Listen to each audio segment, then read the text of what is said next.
అంటే ఏంటి చెప్పండి. 3 అంటే 3. తోమ అంటే 3 విధాలు. 3 అయినా 3 అయినా దేవుడు ఒక్కరా, ఇద్దరా, ముగ్గురా? అమ్మా కరెక్ట్. 3 అంటే ఆ 3 అంటే ఎవరు? తండ్రి ఎవరు, కుమారుడు ఎవరు, పరిశుద్ధాత్ముడు ఎవరు? యెహోవా దేవుడు. కుమారుడు అంటే మరి పరిశుద్ధాత్మ అంటే ఆత్మ. కరెక్ట్గా చెప్పింది, వెరీ గుడ్ అండి. మరి తండ్రి అంటే యెహోవా, వీళ్ళ ముగ్గురులో ఎవరు గొప్పవాడు?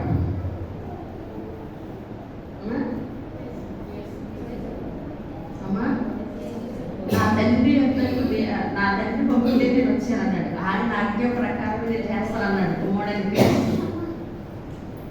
మీరు యేసుక్రీస్తు గొప్పవాడు అన్నప్పుడు ఆయన ఏమన్నారంటే నా తండ్రి చెప్పిన ప్రకారమే నేను చేస్తాను అన్నాడు. అంటే తండ్రి గొప్పవాడా, కుమారుడు గొప్పవాడా?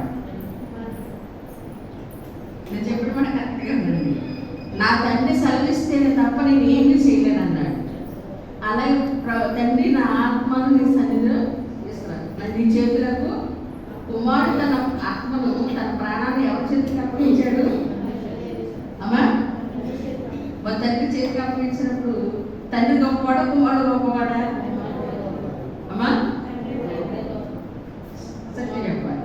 తండ్రి అన్న వాళ్ళు దేవుని స్తోత్రం చెప్పండి. కుమారుడు అన్నవారు దేవుని స్తోత్రం చెప్పండి. ఓకే, అయితే పరిశుద్ధాత్మ ఆయన గొప్పవారైనప్పుడు ఏమో అంటే ఇప్పుడు తండ్రి వేరు, కుమారుడు వేరు, పరిశుద్ధాత్మ వేరు అంటారా?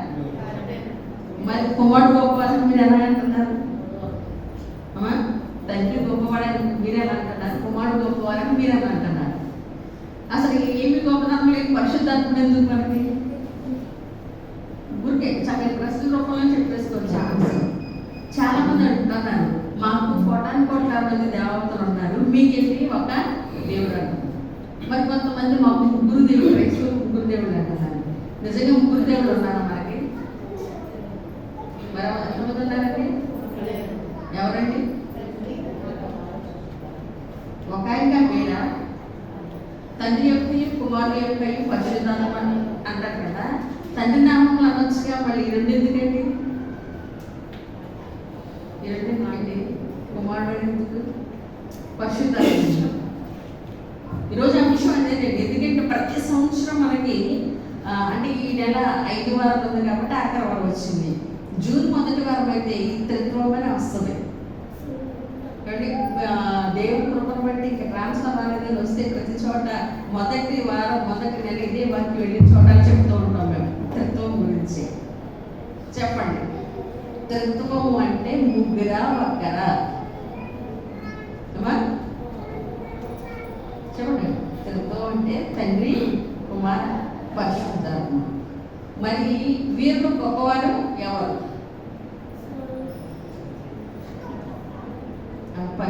ప్రస్తుత కాలంలో ఉన్నటువంటి వాడు పరిశుద్ధాత్మ. కాబట్టి ప్రేమికులకు నేనే చెప్తాను, వినండి జాగ్రత్తగా. ఎందుకంటే ఇది కనుక ఆడుకుంటూ పాడుకుంటూ అంటే అర్థమయ్యేది కాదు. కానీ ప్రొద్దుట ఎవరిని అడిగినా కూడా సమాధానం చెప్పగలగాలి.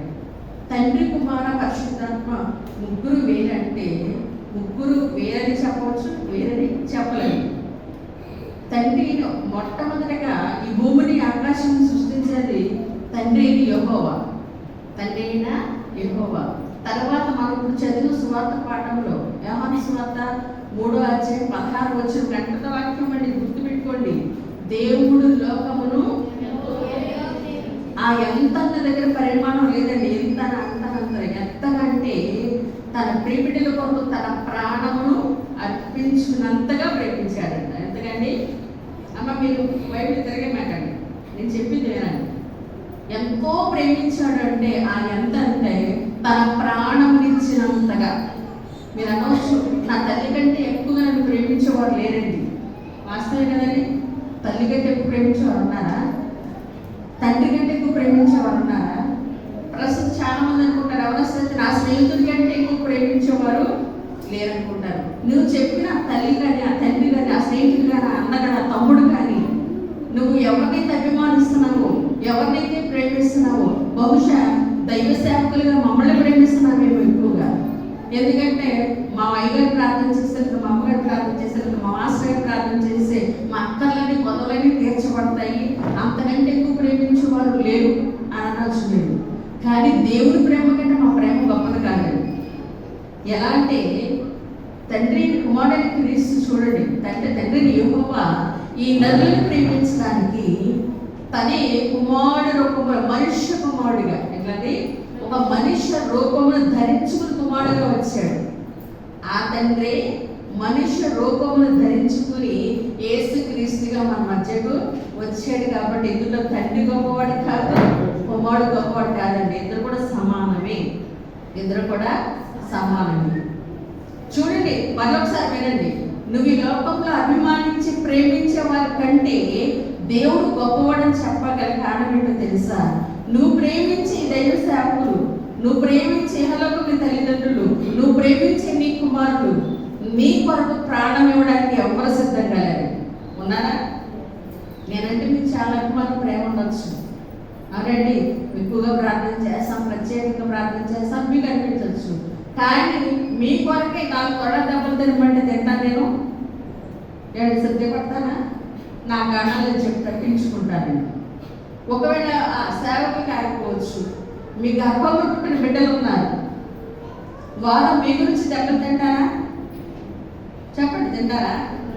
వాళ్ళకి నాకు సంబంధాలు చంపుకుంటారు వాళ్ళు వెళ్ళిపోతారే తప్ప ఎక్కడో. ఎందుకంటే తండ్రులు చేసిన అప్పులను కొడుకు తీర్చమని తీరుస్తున్నారా?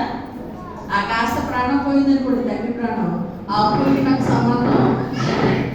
అప్పులు తీర్చడానికి ఇష్టపడినటువంటి వారు ప్రాణమైనా ఇస్తారండి. కానీ నీకు ఏం చేస్తావు తెలుసా అండి? నీ బిడ్డలను ఇహలోక స్నేహితుల కొరకి నీ సమయంలో కేటాయిస్తున్నామండి. అర్థమైందండి? ఇప్పుడు తండ్రి గొప్పవాడ, కుమారుడు గొప్పవాడ? ఇద్దరు. దేవుడు మనం ప్రేమించే విధానాన్ని బట్టి తన గొప్పదైన రూపము, తండ్రి యెహోవా రూపం మనం చూడలేమండి. 1000 సూర్యుల కాంతి కలిగినటువంటి ఆయన మనల్ని ఎంతగా ప్రేమించాడంటే మన కొరకై బలి ఇవ్వడానికి ఒక మనిషి రూపుడుగా కన్య గర్భమును ధరించి లోకానికి వచ్చారండి. మనందరి పాపముల కొరకై ఆయన ఏం చేశారండి? బలి 3.5 సంవత్సరములు పరిచర్యలు చేసి తన యవ్వన రక్తమును బలిగా అర్పించి మనుషుల యొక్క పాపములన్నీ కూడా కొట్టివేయబడినట్లుగా తన ప్రాణమును అర్పించాడు కదా. గొప్పవాడు కదండి. తన ప్రాణముని ఇవ్వడం గల కారణం ఏంటంటే మనలను ప్రేమించిన విధానం. ఆ ప్రేమకు కొలత లేదు, వర్ణన అసలు లేదండి. అంతగా ప్రేమించేవారు ఈ లోకంలో లేరండి. ఇప్పటి వరకు ఇంకా రాని తండ్రి కంటే, అంటే కుమారుడైన క్రీస్తు కంటే మనం ప్రేమించేవారు ఎవరు లేరు. ఆ కుమారుడు రూపం ఎవరిదంటే మన తండ్రినా యెహోవా. మరి తండ్రి తన పరిమితి కాలం ఇచ్చిన తర్వాత తన పరిచయం ముగించుకొని మా పాపములను హరించి ఆయన పరలోకానికి వెళ్ళిపోయాడు. వెళ్ళిపోయిన తర్వాత క్రీస్తుని నమ్మి బాప్తిసం పొంది మరి దేవుని సన్నిధిలో నడిచినటువంటి వారికి ఒక ప్రొటెక్షన్ కావాలి. ఏం కావాలండి? ఇప్పుడు మీరందరూ బాప్తిసం తీసుకుని దేవుని నమ్మారు కదా? నమ్మారండి? నమ్మారు. మీరు ప్రయాణం వెళ్తున్నారు, బయటికి విజయవాడ గుంటూరు వెళ్తున్నారు. ఏమని ప్రార్థన చేసుకుంటారు? అయ్యా మన ప్రయాణం వెళ్తున్నా, నా రాకపోకలంతటా నువ్వు తోడుగా ఉండి క్షేమమైన అది దేవుని అడిగావు. అప్పుడు తండ్రికి ఏం చేయాలండి? నువ్వుగా సహాయం ఏర్పాటు చేయాలి. ఇప్పుడు కుమారుడైన క్రీస్తు మన దగ్గరికి వస్తాడా? రాడు కదా. మరి నువ్వేమని అడిగి నాకు సహాయం అడిగావు కదా. అడిగితే కదా అమ్మాయి నమ్మకం పెడుతుంది. నువ్వు నోరు తెరిచి అడిగావు, అయ్యా నాకు రక్షణ కావాలి, నాకు ప్రయాణ సుఖవంతంగా జరగాలి. అప్పుడు తండ్రి యెహోవా మళ్ళీ ఏం చేశాడండి? తనే మరి పరిశుద్ధాత్మ రూపంలో తన ఆత్మను పరిశుద్ధాత్మగా మన మధ్యకి తీసుకొచ్చాడు. చదివిన పాఠంలో ఉంది, యెహోవా ఆత్మ, యెషయా గ్రంథంలో ఉంది, యెహోవా ఆత్మ మన మధ్య నివాసము చేస్తున్నది. ఇక్కడ మళ్ళా తండ్రి యెహోవా తనను ఎలా మార్చుకున్నాడండి? తనలో ఉన్న ఆత్మను మన మధ్యకు పంపించాడు. ఏ రూపంలో అంటే పరిశుద్ధాత్మ రూపం. ఇప్పుడు ప్రయాణం వెళ్తూ ఉంటాం చూడండి, ప్రయాణంలో ఎన్నో యాక్సిడెంట్లు అంటూ ఉంటారు. అవునా?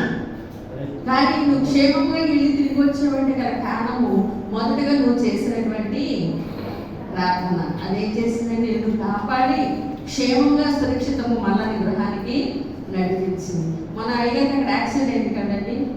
వాస్తవానికి రోడ్డు మీద పడుకుంటూ తనకే దెబ్బ తగాల్సిన పరిస్థితి. మరి అపాయం నుంచి తప్పించాడంటే కదా కారణం ఎవరండి? అది దేవుని స్తోత్రం చెప్పండి. హల్లెలూయా.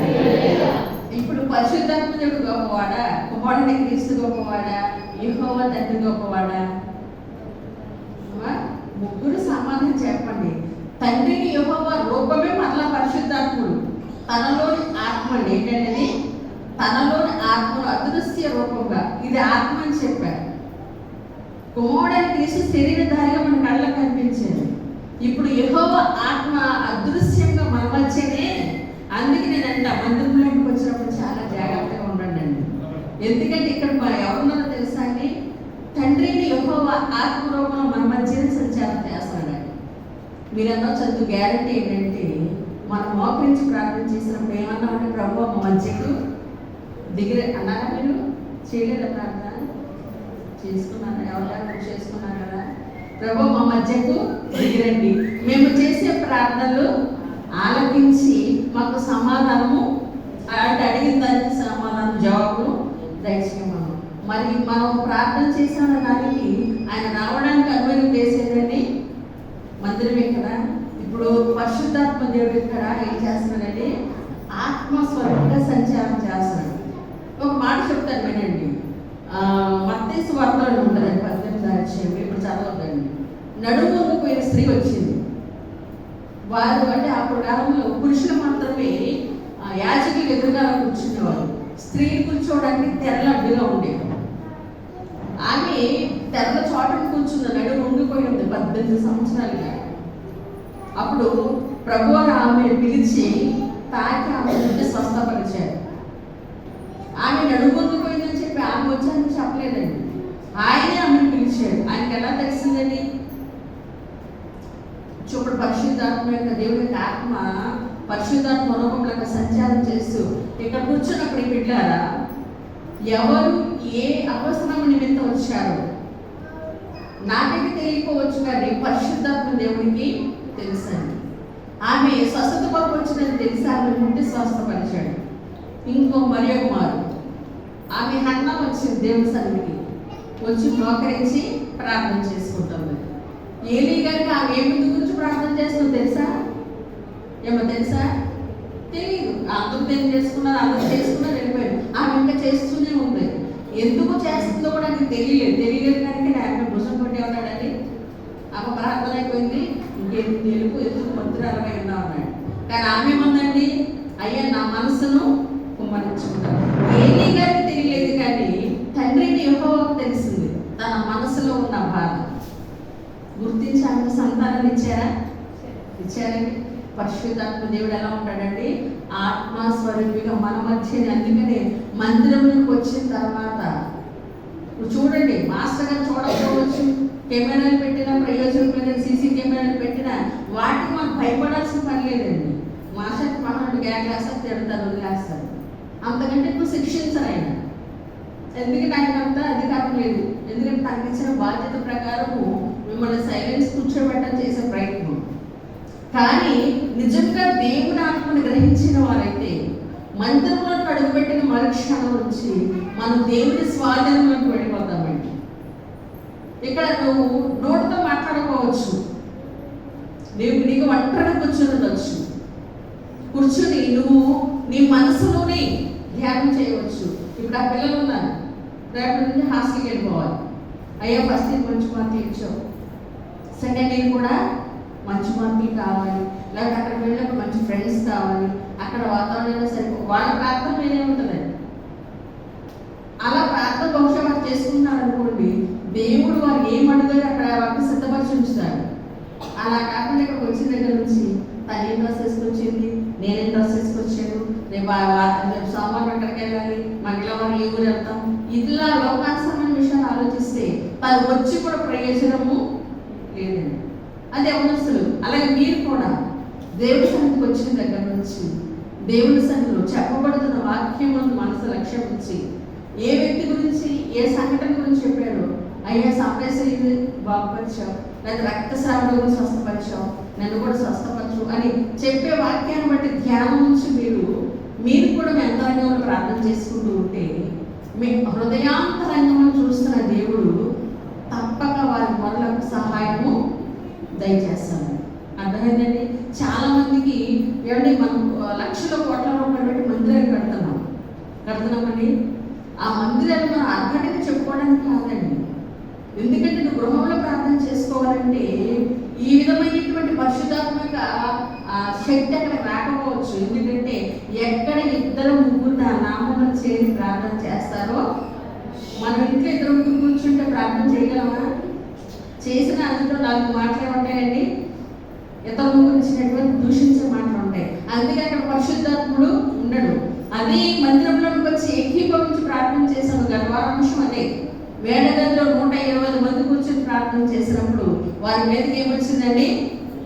పరిశుద్ధాత్మ వారి మీదకి వచ్చిందండి. ఇప్పుడు అర్థమైందని మందిరం యొక్క ప్రాశస్త్యం ఏంటో. ఇక్కడికి వచ్చి నువ్వు చేరిన తర్వాత ప్రక్కన ఏం జరుగుతుందని నీకు అనవసరం. అర్థమైందండి? నువ్వు చెప్పే వాక్యాన్ని జాగ్రత్తగా వినాలి. అర్థం కాదని కూడా చెప్పిన రెఫరెన్స్ గుర్తుపెట్టుకుని ఇంటికి మరి ఒకసారి చదువుకోవాలి. చదివిన దాన్ని బట్టి నీకు వచ్చినటువంటి ఒక నీకు ప్రయోజనకరమైన వాక్యం అంటే దాని నుంచి తీసుకోవాలి. అర్థం కాకపోతే మళ్ళీ అడగొచ్చండి మమ్మల్ని. ఎవరైతే ఇంటి సమయాన్ని సద్వినియోగం చేసుకుంటారో అందుకని వచ్చిన ప్రతి ఒక్కరు వట్టి వారే వెళ్లకుండా మేము ప్రార్థన చేస్తాం. అంటే చిన్నవారు మొదలుకు వృద్ధుల వరకు వారి ఆలోచన బట్టి వారికి ప్రయోజనము చేకూర్చుని ఆయన ప్రార్థన చేస్తామండి. ఈ ప్రార్థన బట్టి ఎవరైతే ఈ చిన్న సమయాన్ని సద్వినియోగం చేసుకుంటారో వారు దీవించబడి బయటికి వెళతారు. అర్థమైందండి? ఇక్కడ తండ్రి కుమారుడు పరిశుద్ధాత్మ ముగ్గురు ఎవరు గొప్ప అంటే ముగ్గురు వేరు కాదండి, ఒక్కరే. కాకపోతే సమయాన్ని బట్టి ఈ మనిషిని ప్రేమించిన దాన్ని బట్టి దేవుడు తన రూపమును మార్చుకుని మన మధ్య ఒకప్పుడు మనిషి రూపంలో వచ్చాడు. ఇప్పుడు ఆత్మ స్వరూపిగా మన మధ్యనే ఉన్నాడండి. ప్రేమికుల ఆత్మలో కూడా నేను మనిషి రూపమున వచ్చాను, తండ్రి నన్ను పంపించాడని యేసుక్రీస్తు చెప్తే ఎవరైనా నమ్మారా? 3.5 సంవత్సరాలు ఆయన ఎంతగానో ప్రచారం చేశాడు, ప్రకటించాడు. అయ్యా నేను దేవుడి కుమారుని, దేవుడి రాజ్య స్థాపన చేస్తాను వచ్చాను అంటే ఒక్కరైనా నమ్మారండి? ఏమో నమ్మారా? ఆయన అద్భుతాలు చేశాడు, ఆశ్చర్యకార్యం చేశాడు. అయినా ఎవరైనా నమ్మారా? నమ్మారండి? నమ్మిన వారు రక్షించబడ్డారు, నమ్మని వారికి శిక్ష విధించబడింది. అవునండి? అద్భుతం. చనిపోయిన వారిని బ్రతికించాడు, గురుడి వాడికి కళ్ళు ఇచ్చారు, కాళ్ళేళ్ళు కాళ్ళు ఇచ్చిన వారు మరియమ్మ యేసేపు కుమారులు అన్నారే కానీ దేవాది దేవుడైన కన్యక కుమారుడని చెప్పి ఒకడు అన్నారా? ఒక నమ్మడానికి రుజువులేంటి మీరు అంటారు? అంతకుముందు ప్రవక్తలు ప్రవచించారు, యెషయా ప్రవచించారు, ఇదిగో మీ కొత్త శిశువు ఉద్భవిస్తాడు, ఆమె ఎవరైనా పురుష సాంగత్యం లేకుండా కన్యక గర్భమున పుడతాడని కూడా చెప్పాడండి. అవన్నీ అలాగే జరిగినాయి కదా. అవునండి? పశువుల పాకలో పుట్టాడు, పెళ్లి గర్భమని పుట్టాడు. అయినా కూడా ఈ మనుషులు ఆయన నమ్మలేదండి. అలాగే ప్రస్తుత కాలంలో కూడా పరిశుద్ధాత్మ కూడా చాలా మంది నమ్మట్లేదు. నమ్ముతున్నారా? మా కంటికి కనబడినటువంటి క్రీస్తునే నమ్మలేదు కదండి. కంటికి కనబడని పరిశుద్ధాత్మను ఎలా నమ్ముతారు? నమ్ముతున్నారా? నమ్ముతున్నారండి? నమ్మలేకపోతే చేతనే వారు అద్భుతములు చూడలేకపోతున్నారు. చూడండి ప్రియబిడ్డలారా, మత్తయి సువార్తలో మనం ఒక వాక్యం చూద్దాము. మత్తయి సువార్త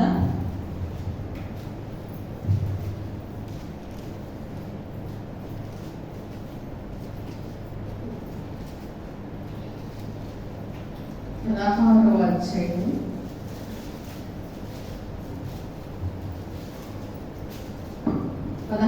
12వ అధ్యాయము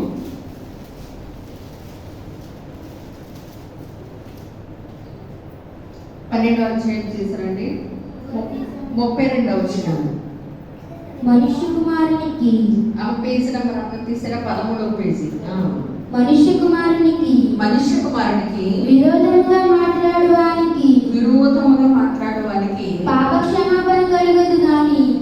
క్షమాపణ కలదు కానీ పరిశుద్ధాత్మకు విరోధముగా మాట్లాడువానికి వారికి ఈ యుగమందైనను ఈ యుగమందైనను రాబో యుగమందైనను పాప క్షమాపణ లేదు. పాప క్షమాపణ లేదు. దేవుని స్తోత్రం కలుగును గాక. హల్లెలూయా. ఇప్పుడు అర్థమైందండి. మరొకసారి జాగ్రత్తగా మనుష్య కుమారుడికి, మనిషి కుమారుడండి ఆయనకు విరోధంగా మాట్లాడితే దేవుడు అంటే ఒకరు తెలియక మాట్లాడారంటే క్షమించేస్తాడన్న. ఆయన వ్యతిరేకంగా మాట్లాడితే మీరు ఎవరు మాట్లాడతారా? అంటే క్రీస్తు ప్రభు దేవుడు కాదు అని అనగలరా మీరు? అంటారా? అనలేదు. ఒకవేళ అన్న దేవుడు క్షమిస్తాను, కానీ పరిశుద్ధాత్మని కనుక అక్కడ ఏముందండి? పరిశుద్ధాత్మని కనుక పరిశుద్ధాత్మను విరోధంగా మాట్లాడే వారికి పాప క్షమాపణ కలదు. కానీ మనుష్య కుమారుని విరోధము మాట్లాడితే పాప క్షమాపణ కలదు, కానీ పరిశుద్ధాత్మ విరోధము మాట్లాడితే ఈ యుగమందైనను రాబో యుగమందైనను పాప క్షమాపణ లేదు.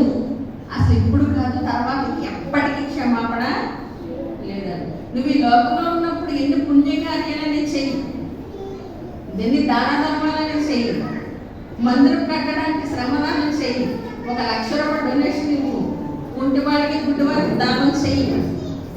అది ఈ లోకంలో పుణ్యకార్యాలన్నా ఇవన్నీ చేసేయి. బాప్తిసం తీసుకో, రొట్టె ద్రాక్షారసం కూడా తీసుకో. కానీ ఆ పరిశుద్ధాత్ముడు ఎక్కడ ఉన్నాడు? ఆ పెంచుకొస్తాడే తప్ప మన సిఎస్ఐకి లేదు. ఆ పరిశుద్ధాత్ముడు అనేది అబద్ధము అని పరిశుద్ధాత్మునికి విరోధం ఒక్క మాటైనా మాట్లాడితే, ఇప్పుడు కాదండి, దేవుడు తీర్పు తీర్చిన తర్వాత కూడా, అంటే ఈ లోకంలో అన్ని మంచి కార్యాలు చేసి చనిపోయినా సరే దేవుడు పరలోక రాజ్యాన్ని ఇస్తారా? ఏమో ఇస్తారా? గట్టిగా చెప్పండి, గుర్తుపెట్టుకోండి ఆ మాట. అంటే ఈ లోకంలో దేవుడు చెప్పిన ప్రకారం నడిచావు, 10 ఆజ్ఞలు పాటించావు, బాప్తిసం తీసుకున్నాం, రొట్టె ద్రాక్షారసం తీసుకున్నాం, మందిర పరిచర్యలు కూడా పాలు పంచుకున్నాం. కానీ ఈ లోకంలో బ్రతికినంతకాలం పరిశుద్ధాత్మను విమర్శించావు. పరిశుద్ధాత్మ లేడే తీర్పులో నిలబడినప్పుడు నువ్వు చేసిన ఈ మంచి కార్యాలను బట్టి దేవుడు క్షమించి పరలోక రాజ్యం నీకు ఇవ్వడు. ఇస్తాడండి?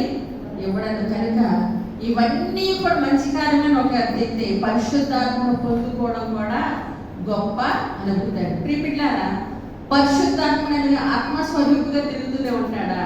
లేకపోతే మనుషులు ఎవరైతే విశ్వసిస్తారో వారి మీద రాని వారిని దీవిస్తాడా లేదా? నేను చెప్పింది అర్థమైంది మీకు? పోయిన వారం వాక్యం చదివారా? అపొస్తల కార్యం చదివింది ఎవరంటే పోయిన వారం? 2వ పాఠం చదివింది ఎవరు? గట్టిగా చెప్పు. అక్కడ ఉంది కదా, అపొస్తల కార్యం 2వ అధ్యాయంలో వారి మీద ఒక్కొక్కరి మీద అగ్ని వంటి 4లుగా విభాగించబడి ఒక్కొక్కరి మీద వ్రానగా అని ఉందా? ఉందా? మరి ఉందని తెలిసి మళ్ళీ తిరగేస్తారు. చదివేన కొన్ని వారమే కదా. ఆ వ్రానగా వారు ఏం చేశారండి? దేవుడు వారికి వాక్శక్తి అనుగ్రహించిన కలది వారు అన్య భాషలను మాట్లాడారా? అంటే పరిశుద్ధాత్మ దేవుడు దూరంగా నిలబడి చూస్తూ ఉంటాడా? దాన్ని నమ్మిన వారి మీదకి వ్రాతాడా? అక్కడ 180 మంది నమ్మేది కాబట్టి వారి మీదకి వచ్చిందండి. వచ్చినప్పుడు వారికి అగ్ని అభిషేకం జరిగినప్పుడు వారి నోట ఏమొచ్చిందండి? అన్య భాష, వాక్శక్తి. అంటే మీరు ఎంత అనవగలరో అంతగా ఆ స్వరముతో. మనది కాని భాష అన్య భాష అంటారు. మన భాష ఏంటంటే మన మాతృభాష తెలుగండి.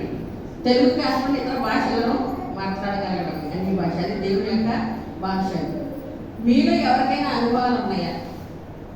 అసలు మొదలలేదు, ఇంకా భాషలు అక్కడ వచ్చేస్తాయి. కింద వచ్చినట్లు వృద్ధులు, కలకందులు, యవనస్తులు దక్షిణాలు చూద్దామని వాక్యం ఉందండి. కింద కంటిన్యూషన్లో అన్నది మీలో ఎవరికైనా అలాంటి దర్శనాలు వచ్చినాయా? ఎవరికైనా అలాంటి కళలు వచ్చినాయి? ఎందుకు రావట్లేదండి? అంటే దానికి అంటే ఎలిజిబిలిటీ టెస్ట్ ఏమైనా ఉందా? ప్రీమిలో ఒక మాట చెప్తా వినండి. ఈ లోకంలో నువ్వు 100 ఎకరాలు కలిగి, సాఫ్ట్వేర్ ఉద్యోగాన్ని కలిగి, లేకపోతే 2 బిల్డింగ్స్ కలిగి ఉండి ఈ లోకం విడిచి వెళ్ళిపోయిన తర్వాత ఇవి ఏమి నేను పరలోక రాజ్యాన్ని చేర్చమండి. ఇంకొక మాట, ఈ లోకంలో జీవిస్తున్నప్పుడు దేవుడిని ప్రేమిస్తున్నాడో రక్షిస్తున్నాడో లేదో ఎలా తెలుస్తుందో తెలుసా అండి? దేవుడు జరగబోతున్న సంఘటన ముందుగా నీకు కనుపరుస్తాడు. తెలుసా ఆ విషయం? మీకు ఎప్పుడైనా కనుపరిచారా దేవుడు? ఎప్పుడైనా తెలిసిందా? అందుకని దర్శనం చూడలేకపోవడం చేతనే. ప్రిపిట్లా నేను ఇంటర్మీడియట్ చదువుతున్నప్పుడే భర్త పాస్టర్ గారు పుట్టడం వల్ల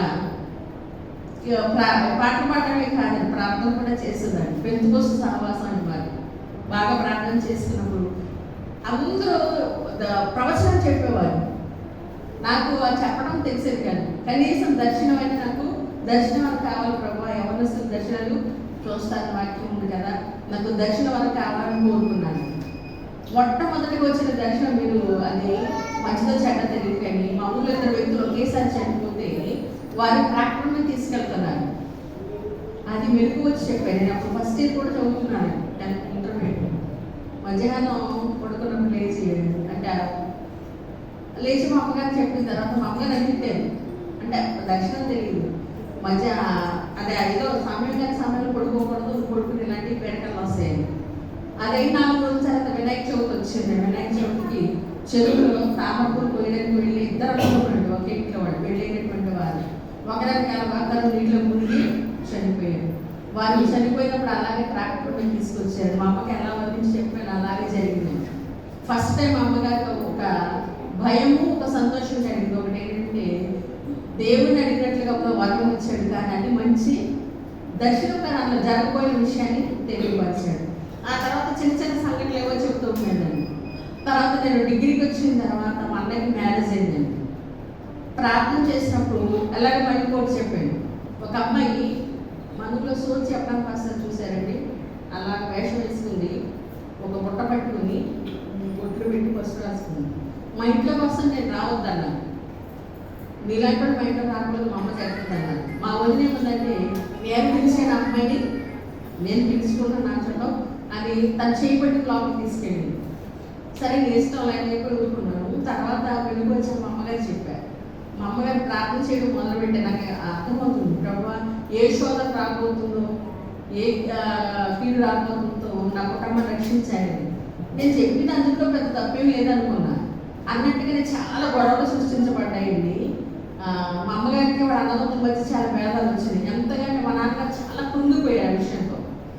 అలా 4-5 సంఘటనలు చెప్తూ ఉన్నప్పుడు మా అమ్మగారు ఒక ఆలోచన వచ్చింది. మా అమ్మగారు మా నాన్నగారు ఏంటంటే, అప్పటి వరకు సేవకి పెళ్లి చేయాలని ఆలోచన లేదండి. జాబ్ చేయించాలి, జాబ్ వాళ్ళకే పెళ్లి చేయాలని. ఈ జరుగుతున్న సంఘటనలో ఒక సిస్టర్ గారు, ఆసియా సిస్టర్ గారు కేరళ నుంచి వచ్చారు. ఆవిడ అమ్మ నేను డిగ్రీ కంప్లీట్ చేశాను, పై చదువులు కానీ ఉద్యోగులు కావాలి ప్రార్థన చేయమంటే ఆవిడ ఆ తనమే చేయించి దేవుడు పరిచర్య కొరకు దేవుడిని ఏర్పాటు చేశాడు. కనుక దేవుడి పనిని కొనసాగించాను ఆవిడ ఆ తనమే చేయమని చెప్పిందండి. నేనైతే మా అమ్మని చెప్పుడు కానీ చేసి అమ్మకి పెళ్లి చేస్తానని. నేను నాతో పాటు వచ్చినటువంటి ప్రార్థన మాత్రం మా ఇంట్లో ఎవరిదాన్ని కలిసే లేదండి. నాతో వచ్చినటువంటి అక్క మా అమ్మకి చెప్పింది, అమ్మగారండి బాబుకి అంటే గుర్చేవారు. మా ఊళ్ళో కావడం ఇక్కడ మా ఊళ్ళో చూసి ఆవిడ చేసి ఆ అమ్మాయిని అడిగి నా దేవుడు పిలుస్తారు, అక్కడ ఉద్యోగాన్ని పిలుస్తారు. ఆ బాబుకి అక్కడికి తెలియదు. వాళ్ళ నాన్న అక్కడ నేను తమ్ముడిని పిలిచేదానండి. ఎందుకంటే మొన్న గుర్తొచ్చింది ఆ విషయం, ఏంటి మా అమ్మగారు గుర్తు చేశారు. ఆవిడ ప్రార్థన చేస్తుంది, నువ్వు సేవ పరిచర్య చేయమని ఆవిడ చెప్పేసింది. అమ్మగారికి ఇలాగ బుజ్జులు పరిచర్య చేయమని. ఇక ఎవరు ఆ ప్రార్థన చేసిన అదేనండి. ఇక ఆ సమయం అమ్మగారికి సిస్టర్గా ఆశయంలో సిస్టర్గా పంపించవచ్చు. సిస్టర్స్ కూడా అలాగే వారు, మీ పాపని పంపించవచ్చు. కానీ మరి అక్కడ రూల్స్ ఒక్కతే ఉన్న అమ్మాయిని పంపించారంట. మా నాన్నగారు అసలు ఒప్పుకునేవారు కదా, నాకు ఒక్కదే కూతురు, అందులో మా అమ్మగారు అలా ఉందండి వారు. అట్లా ప్రీమిట్లాగా ఉద్యోగస్తులకు సంబంధాలు ఏమి సెట్ అవ్వలేదు. తర్వాత సేవకుడైన సంబంధం అయ్యగారితో వివాహం జరిగిందండి. నిన్నటికి మాకు వివాహమే 18 సంవత్సరాల నుంచి 19 సంవత్సరాలకి వచ్చారు. దేవుని స్తోత్రం కలుగుగాక. ఈ వివాహం జరిగిన తర్వాత కూడా అనేక మార్లు అయ్యగారికి ఇలాంటివి కొన్ని చెప్పినప్పుడు 90% చాలా వరకు అండి అది మీరు అనొచ్చు, కొన్ని ప్రయోజనకరమైనవి కూడా చెప్పేదండి. మా సంఘంలో ఒక సహోదరికి ఆవిడ గౌడాస్ అని, ఆమె చెట్టు దగ్గరికి చెట్టు కంటే తేనె ప్రవాహం వస్తుంది.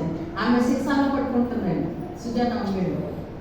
మా అమ్మ చెప్పాడు, సుజాతకి ఇలా శిక్షాలలో తేనె పట్టుకుందామంటే తేనె అనేది మధుర సాదృశ్యం కాబట్టి దేవుడు ఆమెకు ఆశీర్వాదం ఇస్తున్నాడని చెప్పి ఆమె చెప్పిందని.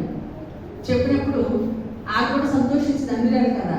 ఇది జరిగిన ఒక 6 నెలలకి వాళ్ళ అమ్మగారి తరఫున 1 ఎకరమే రావాలండి, కానీ 3 ఎకరాలు రాసిచ్చారు ఆమెకి. దేవుని స్తోత్రం కలుగుగాక. అది ఎలా జరిగిందంటే వాళ్ళ అమ్మగారు అనుకుందంట, నా మనవడికి నా వంతు వచ్చే ఎకరాలు కూడా రాసిస్తాను. అప్పుడు కూడా ఇంటర్మీడియట్ సెకండ్ ఇయర్ చదువుతున్నానండి. ఇలా మంచి చెడ్డకు సంబంధించిన దర్శనం చాలా వరకు అది రీసెంట్గా అయ్యాక జరిగే యాక్సిడెంట్ కూడా దేవుడు నాకు ముందుగానే చూపించాడండి. అది చోట దేవుని ఇలాంటి పిల్లలు కూర్చుంటే వారితో ప్రార్థన చేస్తుంది. దేవుడు ఏమన్నారంటే వీళ్ళు చూసుకునే బాధ్యత ఇదమ్మన్నాను. నేను అయినా చూసినప్పుడు ప్రక్కన ఒక్కొక్కడు భజన చేస్తున్నారు, రామ భజన చేస్తున్నారు. ఇక్కడ పిల్లలు చదువుకుంటే మీ గొడవ ఏం చేస్తున్నారు, ఇక్కడ నుంచి వెళ్ళిపోండి అని చెప్పి తోలేసామండి. తోలేస్తుంటే నేనమ్మని తర్వాత అయ్యగారితో వీళ్ళందరూ బయటికి వెళ్ళిపోతున్నారు, ఇప్పుడు బయట చూస్తే పరిస్థితులు బాగాలేదు, మళ్ళా వచ్చి మన మీద తిరుగుబాటు చేస్తారేమోనండి అని అన్నాను. ఆడేం చేస్తారు, ఏం చేయదని అయ్యగారు కూర్చొని రాసుకున్నారు. పిల్లలు చదువుకున్నారు. తర్వాత ఒక పెద్ద అయినా చాలా ఎత్తులో ఉన్నానండి, వృద్ధుడు ఎండ ఉంది. నా చేపట్టుకు తీసుకుని ఒక కొండ చెట్టు తీసుకెళ్ళి కిందకు చూడడం ఒకసారి అన్న చూశాను. ఈ భజన చేసిన వాళ్ళు అందరూ చిన్న పిల్లలాగా ఉన్నారండి, చిన్న వాళ్ళగా ఉన్నారు, నడుచుకుంటూ వెళ్ళిపోతున్నారు.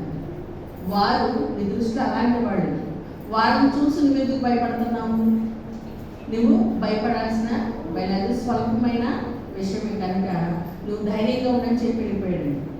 మన అయ్యారు చేతి ఎక్కడికి వచ్చి వస్తానంటే అవి వెళ్ళిపోతున్నాయి నన్ను చూడండి ఎలా చిన్న చీమల్లా ఉన్నారు, వాళ్ళు చూసి ఎందుకు భయపడుతున్నావు అని చెప్పాను అంటానంటే నువ్వు ప్రతిదానికి భయపడతావా ఏమవుతావా అని చెప్పి తీసుకొచ్చాడు. అది జరిగిన 2వ రోజు అయ్యారికి యాక్సిడెంట్ జరిగిందండి. వాస్తవంగా జరిగిన సంఘటన చాలా పెద్దదిలాగా నాకు అనిపించేది దగ్గరుంటే. నేను దూరంలో ఉన్నాను కాబట్టి అది స్వల్పంగానే కనిపించేది. ప్రిమిట్లా ఇవన్నీ ఎందుకు చెప్పానంటే ఇలాంటివి చాలా చాలా అయ్యగారు కూడా అంటారు, అమ్మగారు 100 వచ్చిందంటే ఖచ్చితంగా అదో భయం ఉంటుంది అయ్యగారికి. అనాలోచితంగా గమ్ముకుని ఎవరినైనా సరే దీవించడం కానీ అంటే చాలా సందర్భాలు మీకు తెలియపరుస్తున్నారండి.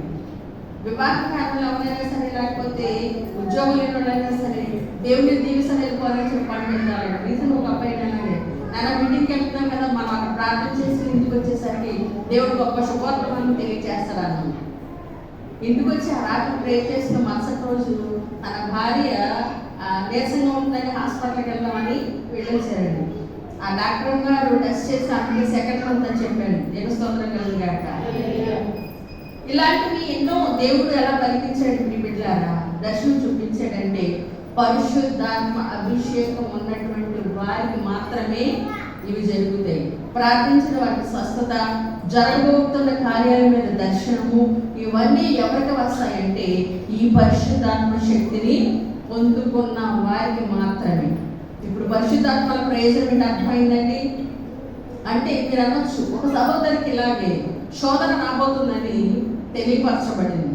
అమ్మ ఏం చేయాలి, శోధన వస్తుంది, కుటుంబంలో మళ్ళా దుఃఖపడుతున్నారు అందరని, కానీ ఏం చేయొద్దు, నువ్వు ఉపవాసం ఉండి శుక్రవారం ప్రార్థన చేసే దేవుడు తప్పక కార్యము చేస్తాడు. అలాగే ప్రార్థన చేసిందండి. వారి కుటుంబం మీదకి రావాల్సిన మరణం వేరే వారి మీదకి వెళ్ళిపోయింది. చాలా సంతోషించిందండి ఎవరు బిడ్డ.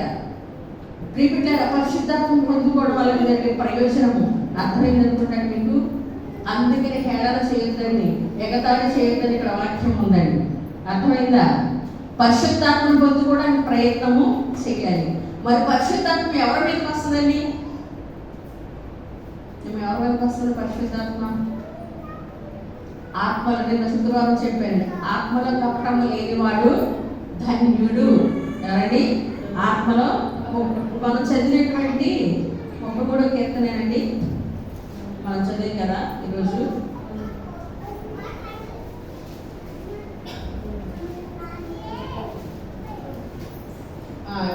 కీర్తనలు చూడండి. తన అతిక్రమములకు పరిహారం పొందినవాడు, తన పాపములకు ప్రాయశ్చిత్తము పొందినవాడు, యెహోవా చేత నిర్దోషి ఎంచబడినవాడు, ఆత్మలో కపటము లేనివాడు ధన్యుడు. అర్థమైందండి? మొదలైనది మొదటి మాట, తన అతిక్రమములకు పరిహారం పొందినవాడు ధన్యుడు. అంతేనా? నా వైపు చూడండి. తన అతిక్రమములు అంటే పాపము, కరెక్టే. పరిహారం ఉండడం అంటే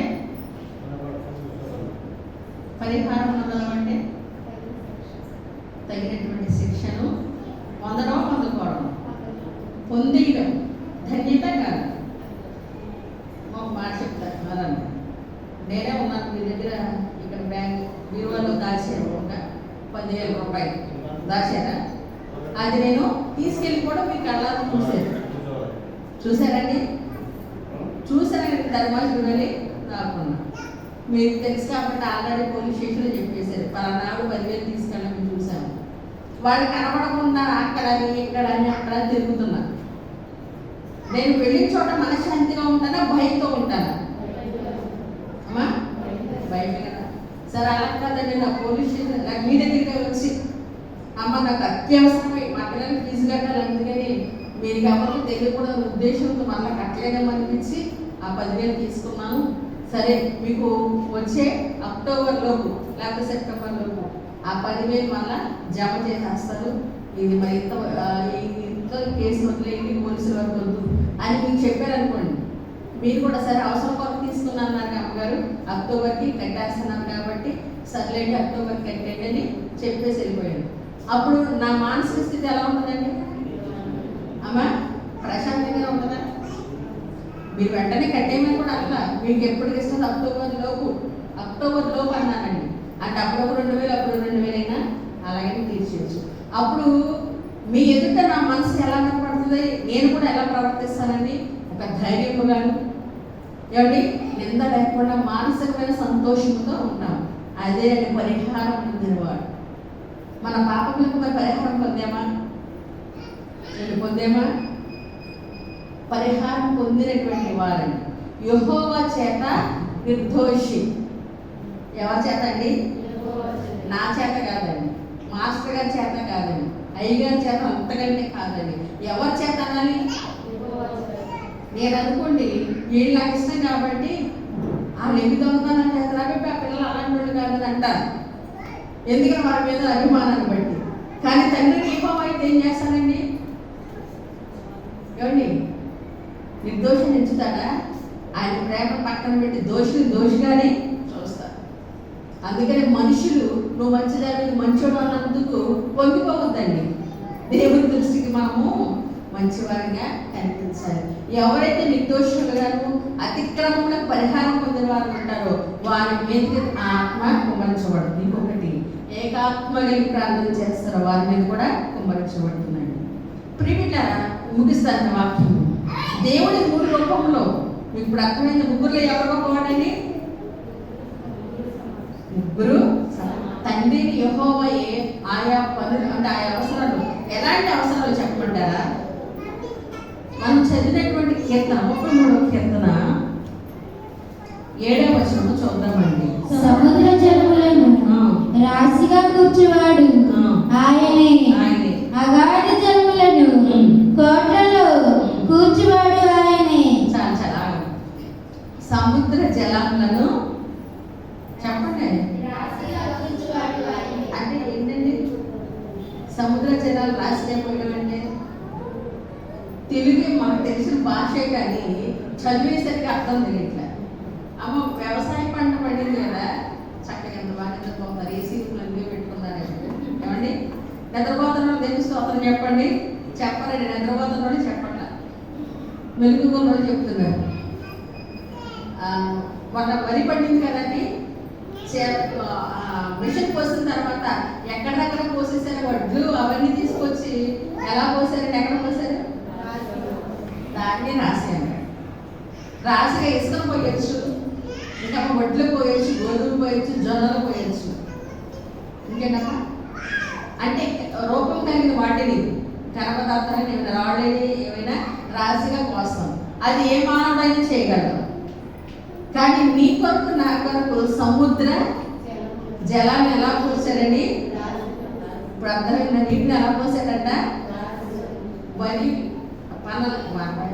గింజల ధాన్యాన్ని రాశిగా పోసినట్లుగా నీటిని కూడా రాశిగా పోసాడంట. దాంట్లో పెద్ద గొప్ప ఉందండి అంటారా? ఇంటికి వెళ్ళిన తర్వాత ఒక బిందె నీళ్ళు మీరు రాసిపోయింది. ప్రయత్నం చేస్తారు. ఒక్క బిడ్డలు బాగా మంచి మహారాజులు ఉన్నారు, బలవంతులు. ఒక రాజుగా పోయలేకపోతే వాటిని దోశలతోని లేకపోతే దీంట్లోనే ఇన్నప్పుడు చెక్కులోనే మూట కట్టను చేయగలరా పని చేస్తారు. దేవుడి కంటే మీరే గొప్పలని చెప్తాను. సముద్రాన్ని రాశిగా అంటే ఎంత కష్టమైన పనిని సులువుగా చేశాడు. ఎవరు పనండి? వాళ్ళు ఎవరండి? మన మాట కలిసి కదా ఎవరికో చేశారన్నట్టు మాట్లాడుతున్నారు. వారికి అది అప్పుడు కష్టకాలం కాబట్టి వారికి జలములు అడ్డంగా వచ్చిన రాశిగా కోసారు. అవునండి. మరి మనకి ప్రస్తుత కాలంలో ఎన్నో రోగముల వ్యాధులు మన మీదకి వస్తున్నా మన మీదకి రాకుండా కనపడే అడ్డు తెరవించాడు. దేవుని స్తోత్రం చెప్పండి. నమ్ముతున్నాం ఆ మాటను.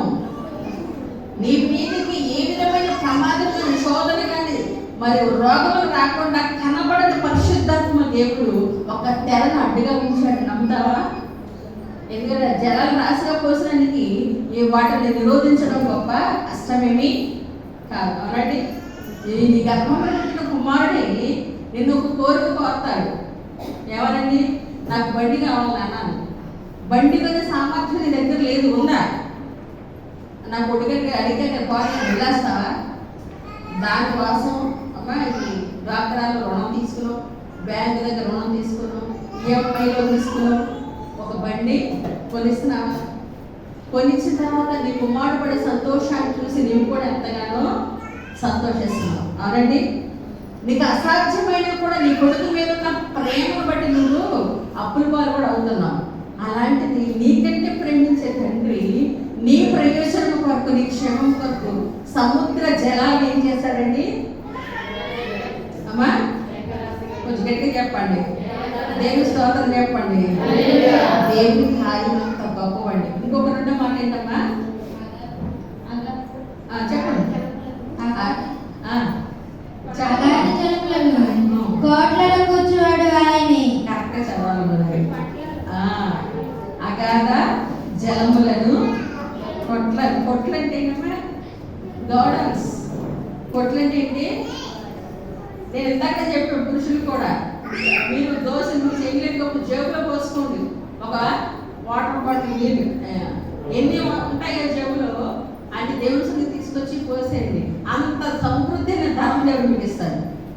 తీసుకొస్తారా?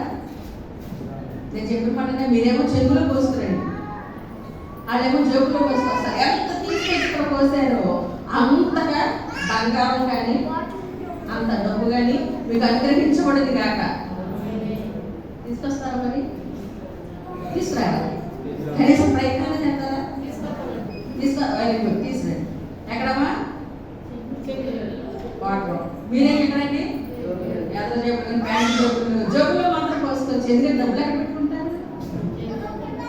తీసుకొచ్చి డ్రమ్ము కింద డ్రమ్ములాంటి పెట్టి దాంట్లో పోయింది. మేము చూడబోయిన లెక్క పర్వాలేదు, దేవుడు చూసి అంత సమృద్ధి విధానం దేవుడు అనుగ్రహించింది కాక. ట్రై చేస్తాను, ట్రై చేసి చెప్తా. సముద్ర అగాధపు జలములను ఆయన కొట్లంటే మన కొరకు. మీరు ఈ మాట జాగ్రత్తగా వినండి. ఏంటి ఇక్కడ ట్రై చేస్తారా? ఇంటికి ట్రై చేయండి. ఈ ఒక్క మాట తెలుసుకోండి. అగాధ జలములను కొట్లలో కూర్చోవాలి. అగాధ జలాలు మనం తాగే నీరు ఎక్కడ నుంచి వస్తామా? మీరు ఏట్లో నీరు తెచ్చుకుంటారా? మరి ఎక్కడి నీరు వస్తుంది మీకు? భూమిలో నుంచి వస్తుందా? రాబో దినాల్లో ఒకప్పుడు బ్రహ్మం గారు నీళ్ళు అమ్ముకుంటారని చెప్పండి, అతను నవ్వారంట. మజ్జిగ ఫ్రీగా ఇస్తుంటే మేము నీళ్ళు అమ్ముకుంటారంటారేంటి అని చెప్పానంట ఆయన. నీళ్ళు అమ్ముకుంటారండి ఇప్పుడు? అమ్ముకోవట్లేదా? అంతమ్మా క్యాన్ 20 రూపాయలా? అవునా? Okay, very good. సరే బయట చూస్తే 20 రూపాయలు కదండి క్యాన్ నీళ్ళు, 20 రూపాయలు. మరి అలాగే కొంతకాలం రాబోయే కాలానికి మనం చాలా అదృష్టవంతులు. మన అందుకే దేవుని స్థుతులు చెప్పమంటా. తెలంగాణ ప్రాంతం వైపు వెళ్ళండి, లేకపోతే మాకు ఏజెన్సీ ఏరియాకి వెళ్ళండి. 3 రోజులకు ఒకసారి మాట్లాడండి. టౌన్లో ఉన్నట్టు కూడా అంతేనండి. ఏంటంటే ట్రాక్టర్లు వచ్చి పోసి వెళ్ళిపోతాం. వాళ్ళకి భూగర్భంలో నీళ్లు లేక, త్రాగడానికి నీళ్లు లేక ఎంతో దూరాలు వెళ్ళి తెచ్చుకుంటున్నారు. వారితో పోల్చుకుంటే మనం ఎంత దృష్టవంతులమండి. దేవుని స్తోత్రం చెప్పండి. అలా మనకు సమృద్ధైన జలములను కొట్లలో ఎక్కడండి భూగర్భం అని కొట్లలో దాచి ఉంచాడు. మనలో ఎవరికైనా నీరు కొడుతుంది ఇక్కడ. మన పై ఊరు చింతలపూడి దగ్గర పైన మల్లేశ్వరం చేసి వచ్చిన చోట ప్రస్తుతం మే నెలలో వెళితే త్రాగు నీరు ఉండదండి వాళ్ళకి. చింతలపూడి నుంచి వాటర్ వెళ్ళదు. వాళ్ళకి మనకి ఎన్ని దేశాల దూరం ఉంటుంది? 60 కిలోమీటర్ల దూరం.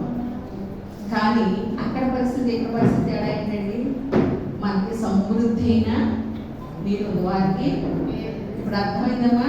అగాధ జలములను కొట్లను ఏంటంటే గౌడౌన్స్లో దాచి ఉంచాడు. భూమి అంటే ఎందుకోసమండి? ఎందుకోసమండి అమ్మా?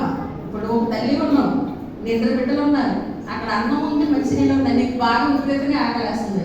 అయినా ఎందుకు తినట్లేదు నువ్వు? అమ్మా వాళ్ళు వస్తారు, వాళ్ళు నువ్వు ప్రిపరేషన్ చేయడం నీ నీళ్ళు దాచి ఉంచడం గల కారణం అంటే ఏంటండి? చెప్పండి. నువ్వు వంట చేసింది, నీళ్లు భద్రం చేసింది ఎవరి కొరకు? ఎవరి కోసం అండి? వారి మీద ప్రేమ ఉంటే చేస్తావా, కోపం ఉంటే చేస్తావా? అవన్నీ నీ గర్భములు పుట్టిన బిడ్డల మీద నీకు అంత ప్రేమ ఉన్నప్పుడు మనం సృజించిన దేవుడికి మన మీద ఎంత ప్రేమ ఉందంటే జలములను రాశిగా పోసాడు. అగాధ జలములను కొట్లలో అద్భుతమైనటువంటి వర్ణన అనేది అర్థం చేసుకుంటే దేవుడు ప్రేమను ఊహించడానికి మన మనసు సరిపోదండి, మన తలంపులు సరిపోండి. అందుకే ప్రభు మనం ఎంతగా ప్రేమించడానికి మన తండ్రిని యెహోవా తను తాను 3 రకాలుగా కనపరుచుకున్నాడు. ఒకటి మనిషి కుమారుడుగాను, రెండవది పరిశుద్ధాత్మ ద్వారా. అదే త్రిత్వము. ఈరోజు ఏమనుచున్నాము అంశము? ఇంకొకటి ప్రేమైక్యం. ఏదండి? ఈ 3 రూపంలో గల మారడానికి గల కారణము ఏదండి? దేవుడు మనం ప్రేమించిన విధానం బట్టి 3 రూపములుగా. అంటే పిల్లలకు అనుమానం వచ్చి ఉంటుంది, తండ్రి తీసుకోలాగా ఎందుకు వచ్చుగా, మళ్ళీ యేసుక్రీస్తుకి ఎందుకు వచ్చాడు, పరిశుద్ధాత్మ ఎందుకు వచ్చాడంటే మనల్ని సంరక్షించడానికి, పోషించడానికి, ప్రేమించడానికి, రక్షించడానికి, కాపాడడానికి మాత్రమే తండ్రి ఈ రూపాలను పొందుకోవడం జరిగింది. ప్రస్తుతం మన మధ్యన పరిశుద్ధాత్మ దేవుడుగా మన మధ్య ఉన్నాడు. కాబట్టి ప్రేమిటారా, మనము కూడా పరిశుద్ధాత్మను బట్టి దేవుని నామములో తండ్రిని యెహోవాను సేవించాలి, ఆరాధించాలి, మహిమపరచాలి, స్తుతించాలి. ఎందుకంటే ఇప్పటి వరకు 5 నెలలు మమ్మల్ని కాచి కాపాడావు దేవా. మిగిలిన 6 నెలలు కూడా నీ దయలో, నీ కృపలో, నీ ప్రేమలో మమ్మల్ని అర్థంలో చేసి మమ్మల్ని దీవించి ఆశీర్వదించమని ప్రార్థన చేద్దాం. దేవుడి ఇచ్చిన మాటలు దీవించునుగా. మనం లేచి నిలబడినట్టయితే మన కానుకలను సమర్పించుకుందాం.